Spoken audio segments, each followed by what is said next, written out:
ताल्लुक है। मैं तो अमूमन कहता रहता हूँ कि इसने चारों पाकिस्तान की सियासत के हवाले से चारों नाकाबिल शिकस्त अनासिर को बैक वक्त ललकार लिया है। चारों नाकाबिल शिकस्त, आपको हैरत होगी चौथे नाम पे जब मैं आऊंगा तो। पहला है अमेरिका, वो हावी रहता है फैसलों पे हमारे यहाँ के, बदकिस्मती से पर वो हावी रहता है। दस्तूर चल 50 साल से सिलसिला, जब से हमने सीटो सेंटो ज्वाइन की थी तब से अमेरिका की बहुत मुदाखलत है। दूसरा है आर्मी, जिसके बारे में कहा जाता है अक्सर AA।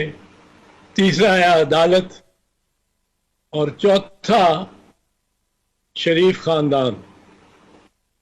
शरीफ खानदान को लाइसेंस है हर चीज कर लेने की, जेल से निकल के लंदन चले जाने की, और यहाँ सजा को भी काटने के लिए उनकी दफ्तर को भी इजाजत है कि वो चाहे कॉन्विक्ट हो वो तकरीरें करती रहे। उन्होंने जिस जिस तरह की तकारीर फौज के खिलाफ और अदलिया के खिलाफ की हैं, माने जब आपको पता ही है जो कुछ उन्होंने अदलिया को सुनाया, जब ये फैसला, दूसरा फैसला आया, एक पहला तो था जो कि जिससे इमरान खान को वोट ऑफ कॉन्फिडेंस में शिकस्त हुई, और दूसरा था जिसमें वोट ऑफ कॉन्फिडेंस में जिसकी बायस हमजा शहबाज को शिकस्त हुई।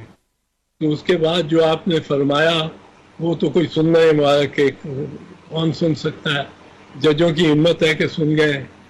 तो ये चार नाकाबिल